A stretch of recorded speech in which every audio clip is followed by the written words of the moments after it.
आज आपकी दुकान मैं ही चला लेता हूँ।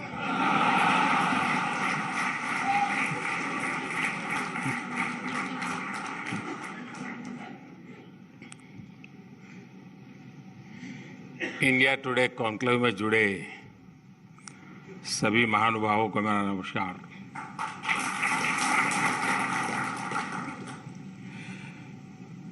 देश विदेश से जो दर्शक पाठक डिजिटल माध्यम से हमारे साथ जुड़े हैं, उनका भी अभिनंदन। मुझे देखकर अच्छा लगा कि इस कॉन्क्लेव की थीम है द इंडिया मोमेंट। आज दुनिया के बड़े बड़े इकोनॉमिस्ट, एनालिस्ट, थिंकर्स सभी कहते हैं कि ये, और एक स्वर में कहते हैं, इट इज इंडियाज मोमेंट। लेकिन जब इंडिया टुडे ग्रुप ये ऑप्टिमिज्म दिखाता है तो ये एक्स्ट्रा स्पेशल है।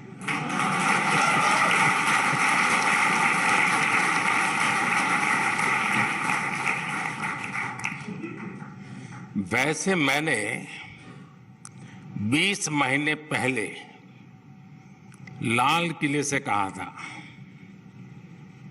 यही समय है, सही समय है। लेकिन यहां पहुंचते पहुंचते 20 महीने लग गए।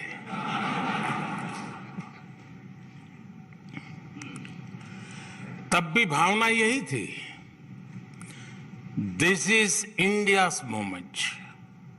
साथियों, किसी भी राष्ट्र की विकास यात्रा में अनेक उतार चढ़ाव आते रहते हैं, कई पड़ाव आते हैं। आज 21वीं सदी के इस दशक में भारत के सामने जो टाइम पीरियड आया है, ये अभूतपूर्व है। आज के कुछ दशक पहले जो देश आगे बढ़े, कई देश आगे बढ़े हैं, विकसित हुए, लेकिन उनके सामने स्थितियां बहुत अलग थी। एक तरह से उनका मुकाबला खुद से ही था, उनके सामने इतनी प्रतिस्पर्धा नहीं थी। लेकिन आज जिन परिस्थितियों में भारत आगे बढ़ रहा है, वे चुनौतियां बहुत ही अलग है, बहुत ही व्यापक है, विविधताओं से भरी हुई है। आज इतने सारे ग्लोबल चैलेंजेस हैं। अब देखिए, 100 साल में आई सबसे बड़ी महामारी, सबसे बड़ा संकट है। 2 देश महीनों से युद्ध में हैं। पूरी दुनिया की सप्लाई चेन अस्त व्यस्त है। उस स्थिति में, इस बैकग्राउंड को सोचिए, उस स्थिति में द इंडिया मोमेंट की बात होना सामान्य नहीं है।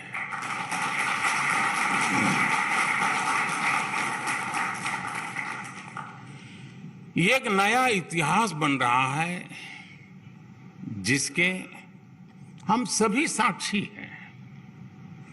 आज पूरी दुनिया भारत को लेकर एक विश्वास से भरी हुई है। आज भारत दुनिया में सबसे तेज गति से बढ़ने वाली अर्थव्यवस्था है। आज भारत दुनिया में नंबर 1 स्मार्टफोन डेटा कंज्यूमर है। आज Bharat global fintech adoption rate में नंबर 1 है।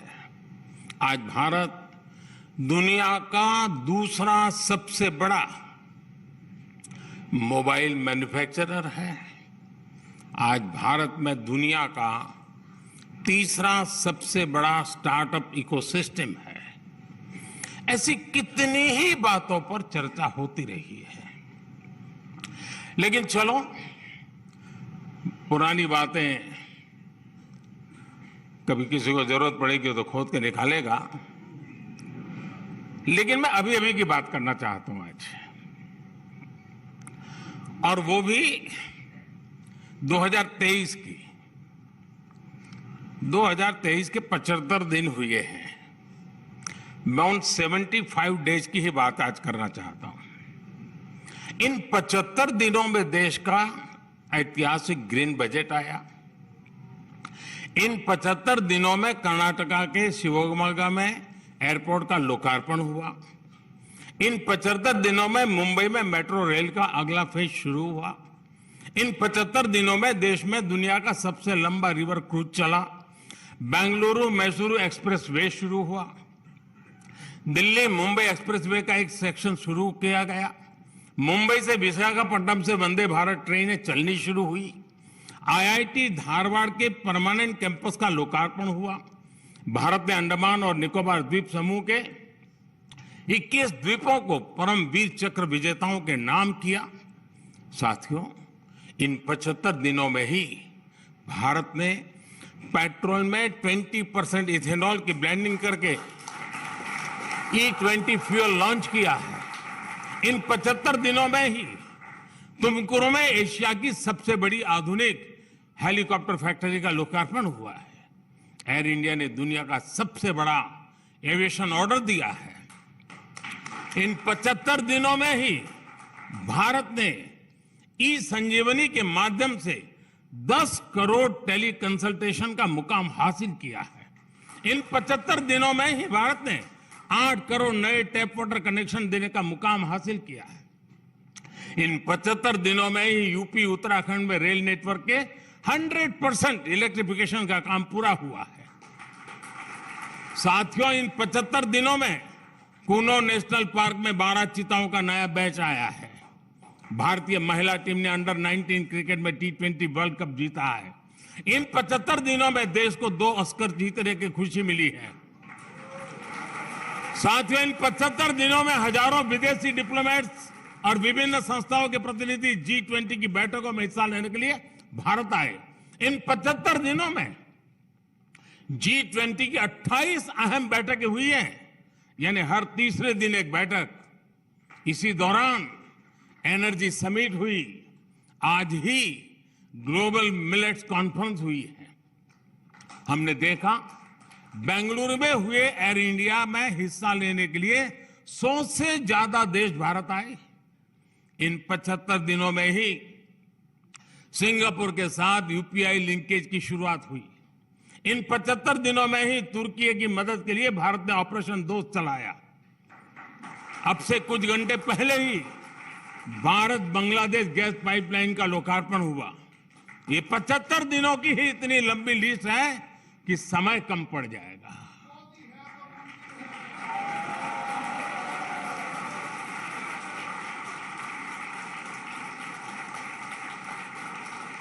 और मैं 75 दिन की कुछ बातें इसलिए दिखा रहा हूं कि यही इंडिया मूवमेंट का ही तो रिफ्लेक्शन है। साथियों, आज देश एक और रोड, रेलवे, पोर्ट, एयरपोर्ट जैसे फिजिकल इंफ्रास्ट्रक्चर बना रहा है। दूसरी ओर भारतीय संस्कृति और सॉफ्ट पावर के लिए भी दुनिया में अभूतपूर्व आकर्षण है। आज योग पूरी दुनिया में लोकप्रिय हो चुका है। आज आयुर्वेद को लेकर उत्साह है। भारत के खान पान को लेकर उत्साह है। आज भारतीय फिल्में, भारतीय संगीत नई ऊर्जा के साथ लोगों को अपना दीवाना बना रहे हैं। हमारे मिलेट्स, श्री अन्न भी पूरी दुनिया में पहुंच रहे हैं। बात चाहे इंटरनेशनल सोलर अलायंस की हो या coalition for disaster resilient infrastructure की हो, विश्व आज इस बात को महसूस कर रहा है कि भारत के आइडियाज और भारत का सामर्थ्य ग्लोबल गुड के लिए है। इसलिए आज विश्व कह रहा है, दिस इज इंडिया मोमेंट।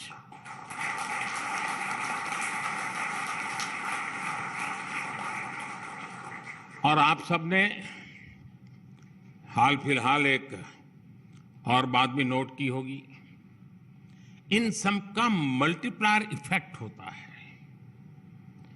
एक छोटी सी बात की तरफ मैं आपका ध्यान आकर्षित करता हूं। आजकल अधिकतर देश, जब में मुझे मिलना होता है या उनका भारत आना होता है या भारत का किसी का वहां दौरा होता है, आपने मार्क किया होगा, हर देशों में स्पर्धा चल पड़ी है कि भारत से चोरी की गई जो प्राचीन मूर्तियां हैं ना, वो खुद ब खुद हमको देते हैं, ले जाइए। क्योंकि अब उनका भरोसा हुआ है कि इसका सम्मान भी वहीं अब संभव है। यही तो मोमेंट है। और ये ऐसे ही नहीं हो रहा है दोस्तों। आज के इंडिया मूवमेंट की सबसे विशेष बात यह है कि आज इसमें प्रॉमिस के साथ साथ परफॉर्मेंस भी जुड़ गई है। यहां इतने वरिष्ठ लोग बैठे हैं। आपने तो 2014 से पहले की हेडलाइंस लिखी है, पढ़ी है, रिपोर्ट की है, और तब मेरा जैसा कोई दुकान चलाने वाला नहीं था। पहले क्या हेडलाइंस होती थी? इस सेक्टर में इतने लाख करोड़ रुपए का घोटाला, भ्रष्टाचार के विरुद्ध जनता सड़कों पर उतरी। आज क्या हेडलाइन होती है? भ्रष्टाचार के मामलों में एक्शन के कारण भयभीत भ्रष्टाचारी लामबंद हुए, सड़कों पर उतरे।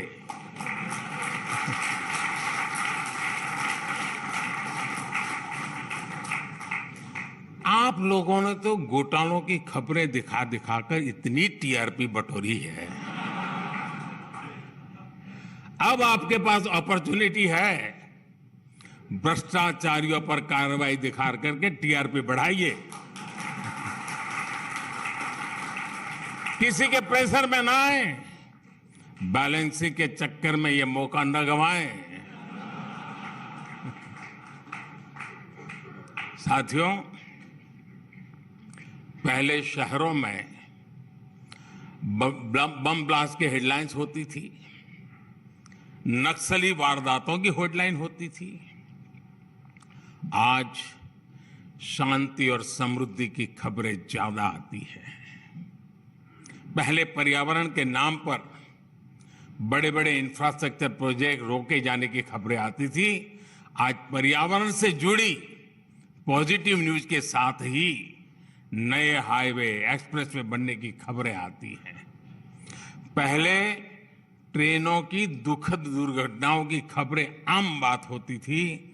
आज आधुनिक ट्रेनों की शुरुआत हेडलाइन बनती है। पहले एयर इंडिया के घोटालों की बेहाली की चर्चा होती थी। आज दुनिया की सबसे बड़ी एयरक्राफ्ट डील की खबरें दुनिया में हेडलाइन बनती है। प्रॉमिस और परफॉर्मेंस का यही बदलाव इंडिया मूवमेंट लेकर आया है। वैसे बात साथियों, जब देश आत्मविश्वास से भरा हो, संकल्प से भरा हो, विदेश भी, दुनिया के विद्वान भी भारत को लेकर आशावान हो, इन सब के बीच निराशा की बातें, हताशा की बातें, भारत को नीचा दिखाने की बातें, भारत का मनोबल तोड़ने की बातें भी होती रहती है।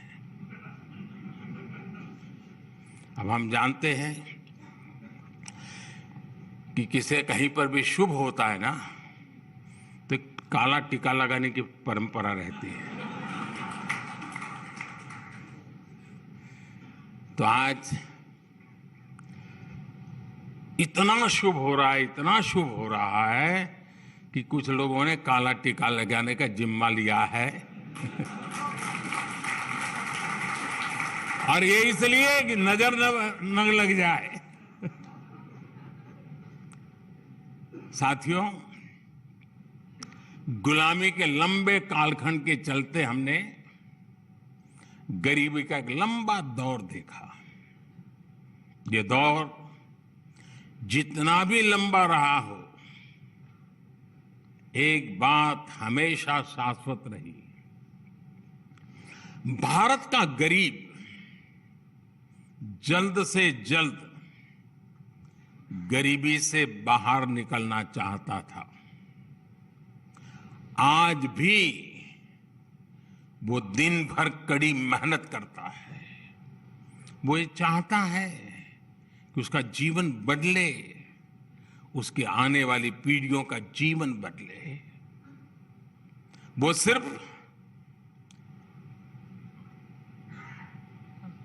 2 टाइम की रोटी तक सीमित नहीं रहना चाहता। बीते दशकों में जो भी सरकारें रही हैं, उन्होंने अपने अपने सामर्थ्य और सूझबूझ से कोशिशें भी की है। उन्हीं प्रयासों के हिसाब से उन सरकारों को परिणाम भी मिले हैं। हम नए नतीजे चाहते थे, इसलिए हमने अपनी स्पीड भी बढ़ाई और स्केल भी बढ़ाया। अब जैसे शौचालय तो पहले भी बनते थे, लेकिन हमने रिकॉर्ड तेजी से 11 करोड़ से अधिक टॉयलेट का निर्माण किया।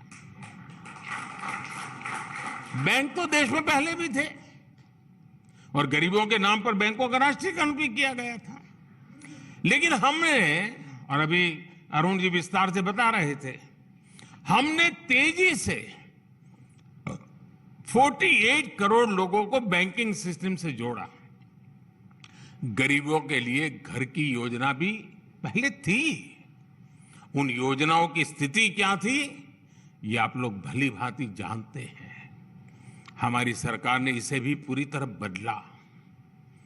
अब घर का पैसा सीधे उस गरीब के बैंक अकाउंट में भेजा जाता है। अब घर बनाने की पूरी प्रक्रिया की लगातार मॉनिटरिंग होती है और ओनर ड्रिवन स्कीम लेकर के हम चल रहे हैं। और जब ओनर ड्रिवन होता है तो गफले नहीं होते, वो अच्छा घर बनाना चाहता है। हमने पिछले 9 साल में 3 करोड़ से अधिक घर बनाकर गरीबों को दिए हैं। यानी दुनिया के कई देश हैं, पूरा देश नया बना रहे हैं हम। हमारे यहां अक्सर महिलाओं के नाम प्रॉपर्टी नहीं होती है। दुकान खरीदी जाती है पुरुष के नाम, गाड़ी खरीदी जाती है पुरुष के नाम, जमीन खरीदी जाती है पुरुष के नाम। लेकिन हमारी सरकार ने जो घर गरीबों को बनाकर दिए हैं, उसमें से करीब करीब 2.5 करोड़ घर जॉइंट नेम से हैं। उनमें महिलाओं का भी मालिकाना हक है। अब आप सोचिए, गरीब महिला खुद को एम्पावर फील करेगी तो फिर इंडिया मूवमेंट आएगा कि नहीं आएगा? देश में ऐसे कितने ही बदलाव हुए हैं जो इंडिया मूवमेंट को लाए हैं। इनमें से कुछ बदलावों की चर्चा तो मीडिया भी नहीं करता। क्या आप जानते हैं कि पूरे विश्व की एक बहुत बड़ी चुनौती प्रॉपर्टी राइट्स की भी है?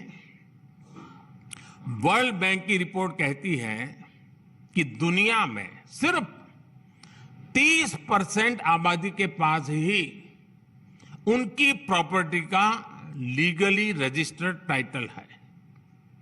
यानी दुनिया की 70% आबादी के पास उनकी प्रॉपर्टी का कानूनी दस्तावेज नहीं है। प्रॉपर्टी का अधिकार ना होना वैश्विक विकास के सामने बहुत बड़ा अवरोध माना जाता है। दुनिया के अनेक विकसित देश भी इस चुनौती से जूझ रहे हैं, लेकिन आज का भारत इसमें भी लीड ले रहा है। पिछले 2-2.5 साल से भारत में पीएम स्वामित्व योजना चल रही है। टेक्नोलॉजी का भरपूर उपयोग हो रहा है। भारत के गांवों में ड्रोन टेक्नोलॉजी की मदद से जमीन की मैपिंग की जा रही है। अब तक भारत के 2,34,000 गांवों में ड्रोन सर्वे पूरा किया जा चुका है। 1,22,00,000 प्रॉपर्टी कार्ड दिए भी जा चुके हैं। इस पूरी प्रक्रिया का एक और लाभ हुआ है, गांव के लोगों का ये डर भी कम हुआ है कि अगर वो गांव से बाहर गए तो उनके घर या जमीन पर कब्जा हो जाएगा। ऐसे कितने ही साइलेंट रिवॉल्यूशन आज भारत में हो रहे हैं और यही इंडिया मूवमेंट का आधार बन रहा है। एक और उदाहरण किसानों को मिलने वाली मदद का भी है। पहले चुनाव को देखते हुए किसानों को कर्ज माफी की घोषणाएं होती थी, लेकिन करोड़ों किसानों के पास बैंक खाते ही नहीं थे।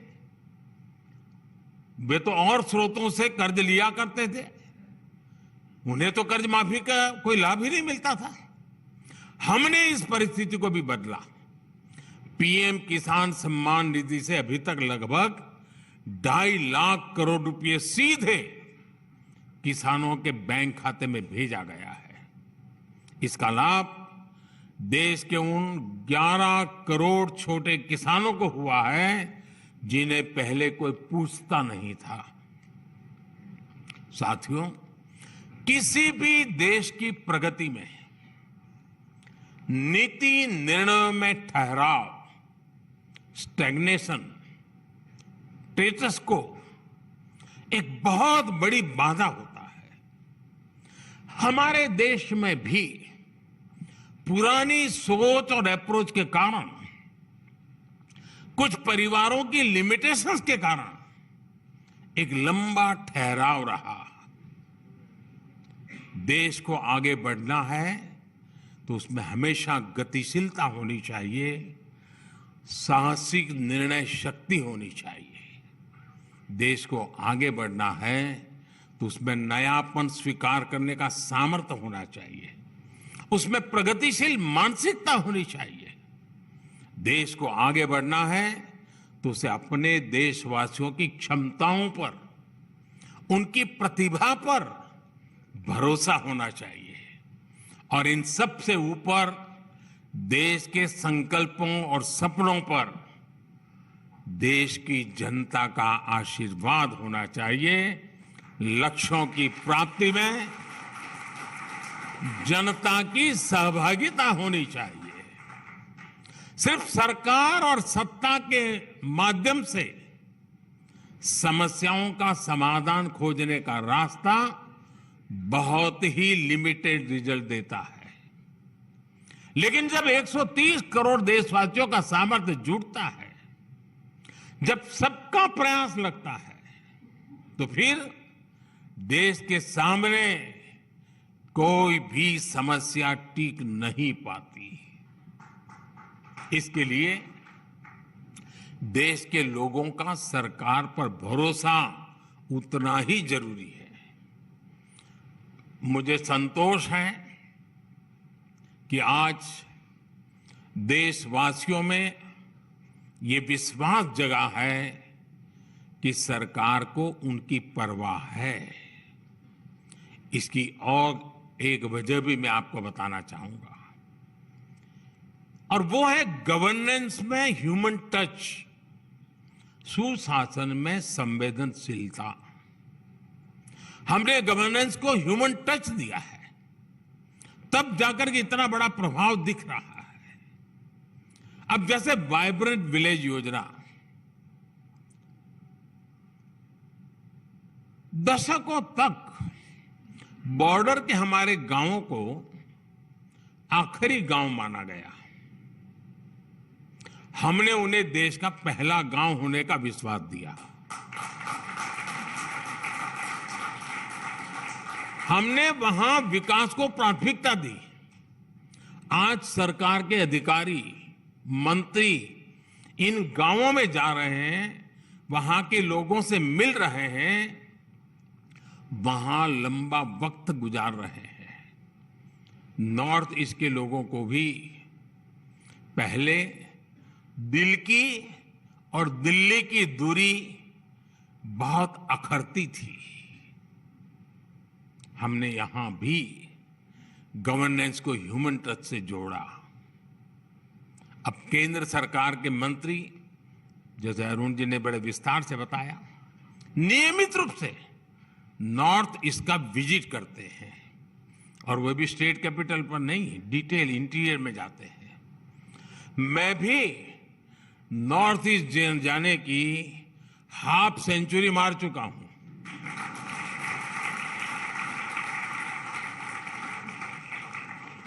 साथियों, इस संवेदनशीलता ने ना सिर्फ नॉर्थ ईस्ट की दूरी कम की है, बल्कि वहां शांति की स्थापना में भी बहुत मदद की है।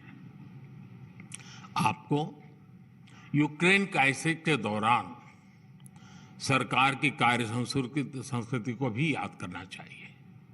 देश के हजारों परिवार चिंता में थे।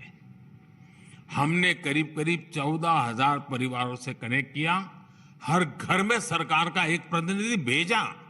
उन परिवार के अंदर बीच बैठा, सरकार के व्यक्ति के रूप में बैठा। हमने उन्हें मुश्किल घड़ी में विश्वास दिया कि सरकार उनके साथ है। आपको मालूम होगा, कभी कभार ऐसी चीजों को हम इतना उछाल दिया जाता है कि जहां काम करना है उसमें भी रोड़े अटक जाते हैं। और इसलिए हमने पहला काम किया, जाओ भाई उस परिवार में जाके बैठो, उनको रेगुलरली कम्युनिकेट करो। और इसके कारण देश के सब आश्वस्त हुए लोग कि ठीक है भाई, बच्चा वहां है, अभी स्थिति में है, कल आएगा, परसों आएगा, इस स्थिति बनाई। मानवीय संवेदनाओं से भरपूर ऐसी गवर्नेंस से इंडिया मूवमेंट को एनर्जी मिलती है। आप कल्पना कर सकते हैं, अगर गवर्नेंस में ये ह्यूमन टच न होता तो हम कोरोना के खिलाफ इतनी बड़ी लड़ाई भी नहीं जीत सकते थे। साथियों, आज भारत जो कुछ हासिल कर रहा है, उसके पीछे हमारी डेमोक्रेसी की ताकत है, हमारे इंस्टीट्यूशंस की शक्ति है। दुनिया आज देख रही है कि आज भारत में लोकतांत्रिक तरीके से चुनी गई सरकार निर्णायक फैसले ले रही है, और भारत ने दुनिया को दिखाया है डेमोक्रेसी कैन डिलीवर। बीते वर्षों में भारत ने अनेकों नए इंस्टीट्यूशंस का निर्माण किया है। इंटरनेशनल सोलर अलायंस भारत के नेतृत्व में बना। Coalition for disaster resilient infrastructure CDRI का गठन भारत के नेतृत्व में हुआ। नीति आयोग आज भविष्य के रोड मैप को तय करने में बड़ी भूमिका निभा रहा है। National company law tribunal NCLT देश में कॉरपोरेट गवर्नेंस को मजबूत करने में अहम भूमिका निभा रहा है। GST काउंसिल की वजह से देश में आधुनिक टैक्स व्यवस्था बनी है। दुनिया देख रही है कि कैसे भारत में ज्यादा से ज्यादा लोगों की लोकतांत्रिक भागीदारी बढ़ रही है। देश में कोरोना के बीच भी अनेकों चुनाव हुए, सफलतापूर्वक हुए। ये हमारे इंस्टीट्यूशंस की ताकत है। वैश्विक संकट के बीच आज भारत का अर्थतंत्र मजबूत है, बैंकिंग सिस्टम मजबूत है। ये हमारे इंस्टीट्यूशंस की ताकत है। हमने दूर सुदूर तक कोरोना की वैक्सीन पहुंचाई, 220 करोड़ से अधिक डोज लगवाई। ये हमारे इंस्टीट्यूशंस की ताकत है। मुझे लगता है हमारी डेमोक्रेसी और हमारे डेमोक्रेटिक इंस्टीट्यूशंस पर इसी वजह से ये सफलता ही कुछ लोगों को चूपती है और इसलिए हमले भी हो रहे हैं। लेकिन मुझे विश्वास है इन हमलों के बीच भी भारत अपने लक्ष्यों की तरफ तेजी से आगे बढ़ेगा, अपने लक्ष्यों को प्राप्त करेगा। साथियों, भारत की भूमिका जब ग्लोबल हो रही है तो भारत के मीडिया को भी अपनी भूमिका ग्लोबल बनानी है। सबका प्रयास से ही इंडिया मूवमेंट को हमें सशक्त करना है। आजादी के अमृत काल में विकसित भारत की यात्रा को सशक्त करना है। मैं एक बार फिर अरुण जी का, इंडिया टुडे ग्रुप का, मुझे यहां आने का अवसर दिया, बात करने का अवसर दिया, इसलिए उनका मैं धन्यवाद करता हूं। और 2024 में निमंत्रण का जो साहस दिखाया,